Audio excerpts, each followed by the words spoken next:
Welcome back. Before the last break, we were talking to our distinguished guest about music and various aspects of Indian classical music. My question was, a good number of audience from our non-Asian community here come to watch and enjoy the evening of Indian classical music presentations. See, my question was, how do you communicate one thing, and how do they understand? I mean, they're there to enjoy the evening, see, then they go away. Do they really understand, or how to make them understand the intricacies of the ragas and the raginis? Right, very good question. One thing I have to say on this, that Shodha is unique in this question in terms of developing a network of audience who can be the potential admirer of Indian classical music. Right. To make sure that your audience is not just becoming one-off audience. Right. So to get them, to make them regular audience, we do follow some strategies. To get them addicted to Indian. Addicted to Indian classical, yeah, that is. First of all, like I said, every time I am asked about Indian classical music or any, when I say, I have to clarify one thing as well. When I say Indian, that is Indian subcontinent. Yeah. So yeah, that includes India, Pakistan, Bangladesh. Yes. So Indian classical music has a global focus, and also as an art form, this is so rich that anybody can connect or engage into the phase of into different phase of Indian classical music, because it is a universal art form. But again, what we are doing, because we feel the need to make Indian classical music more accessible to ordinary audience. Like I said, that obviously Indian classical music is to be kept in this country. That is for sure.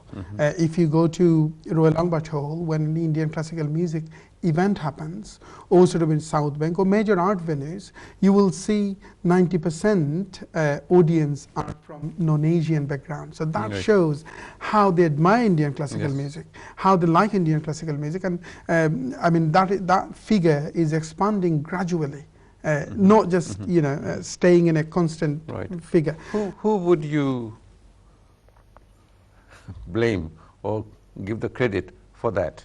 Well, the journey started from Ravi Shankar and Uday Shankar. Uday Shankar played a great role, and then Ravi Shankar played a great role. And I would credit Indian classical music itself. You mentioned Yehudi Menuhin, and I think Ravi Shankar and Yehudi Menuhin both combined together. Both combined together, and then it was such a great art form. Even though you do, when you do any art form, when you are engaged into any art form, you don't have to understand everything actually, because art form has got a sense of ambiguity as well, artistic ambiguity.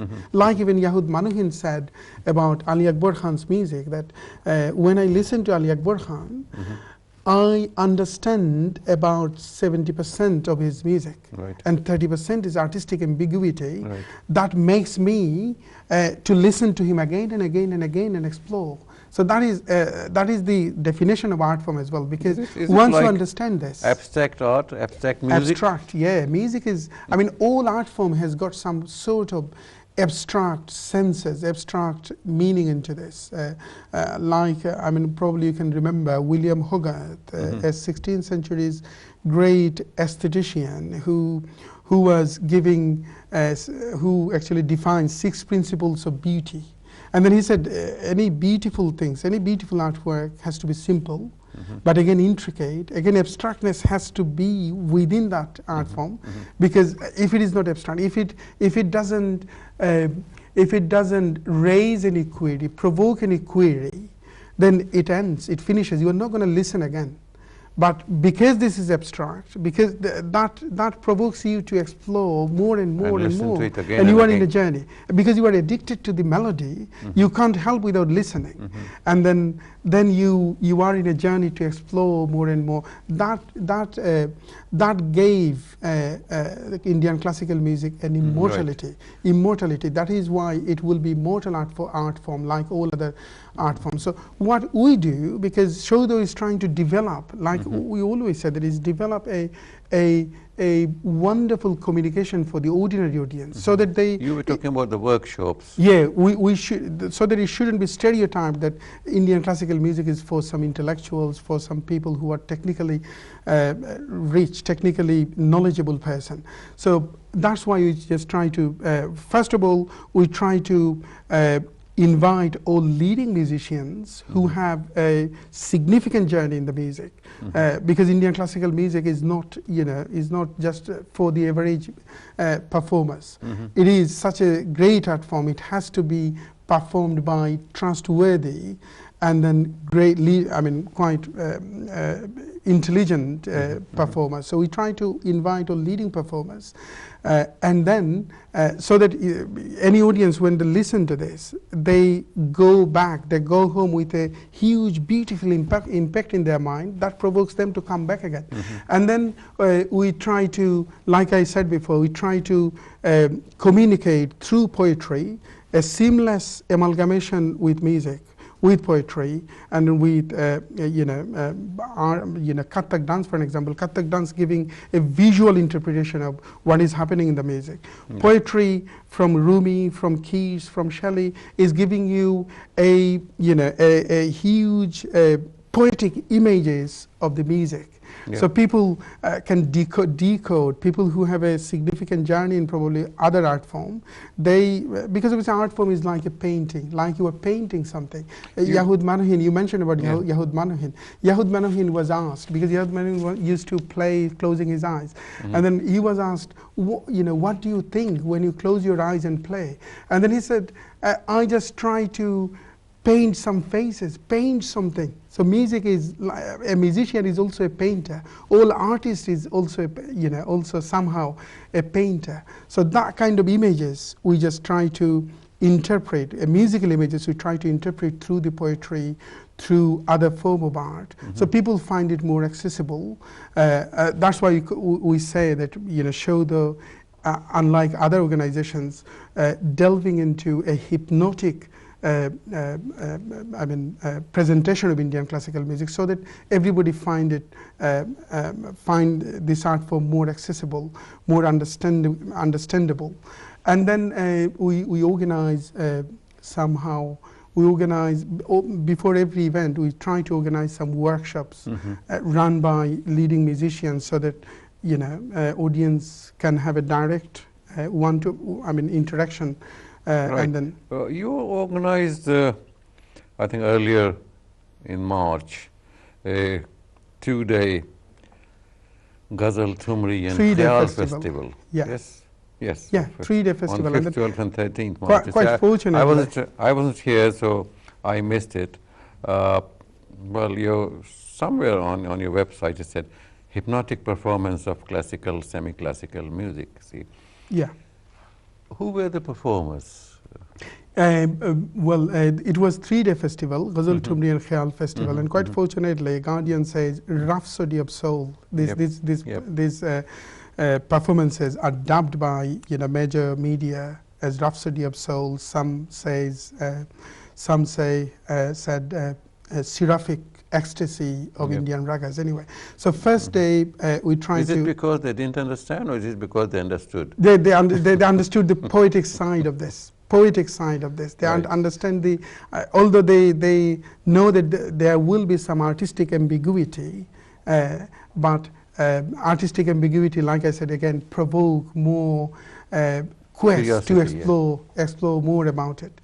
Anyway, so first day we tried to present the Carnatic, because Indian classical music is sort of divided into 2 different sections, Hindustani classical and then Carnatic classical music. So we tried to present Carnatic music by one of the great performer, Manirama Prasad ji, and then she was accompanied by a great violinist, a wonderful violin player, Balaji, and then M. Balachand ji in Mridangam. And then a young, talented singer, Shayan Gupta, did give a glimpse of ghazal as well.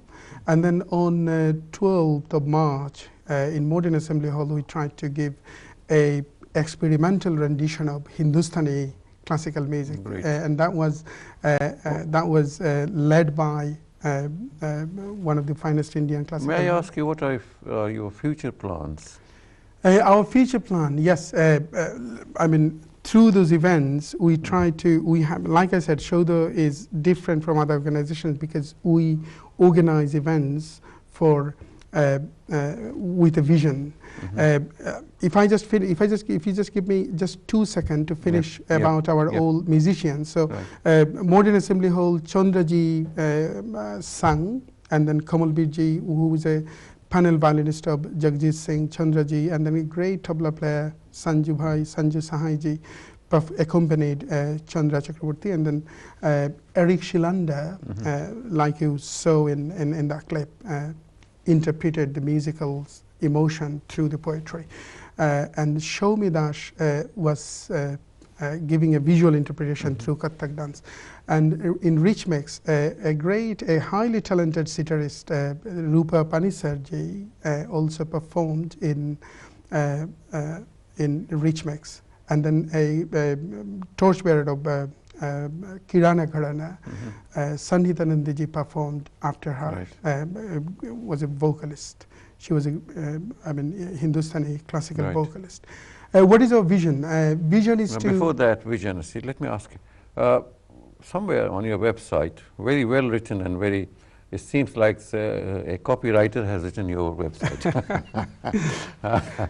I'll have an issue on that. Thank you very much, anyway. But how is it possible for somebody, an ordinary person, to get to listen to, let's call subcontinental classical music and appreciate it? I mean, is there a primer for that? Is there a how-to book for that?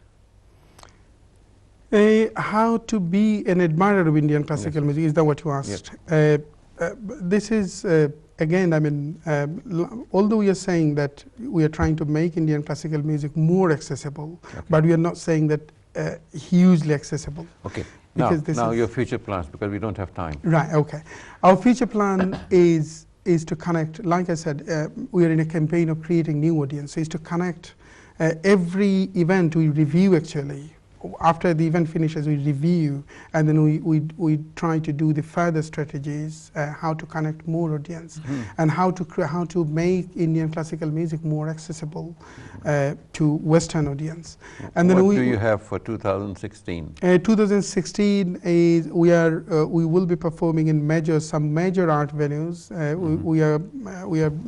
We have been invited to perform in Edinburgh Art Festival, which we see as a very positive responses from major art venues, like I said.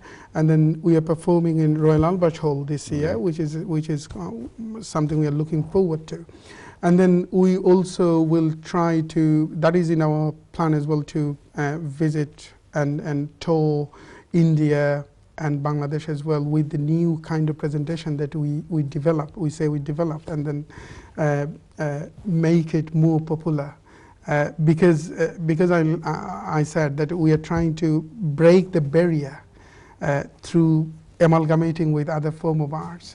So that new presentation, we are trying to make it popular as many ways it is possible. So we will tour the whole, Shoda performs every almost all big cities of this country. And then, next year we will try to connect, subcontinental. Thank you very much for giving us the time. It was a pleasure. Thank you very much. Talking to you, having you on the show.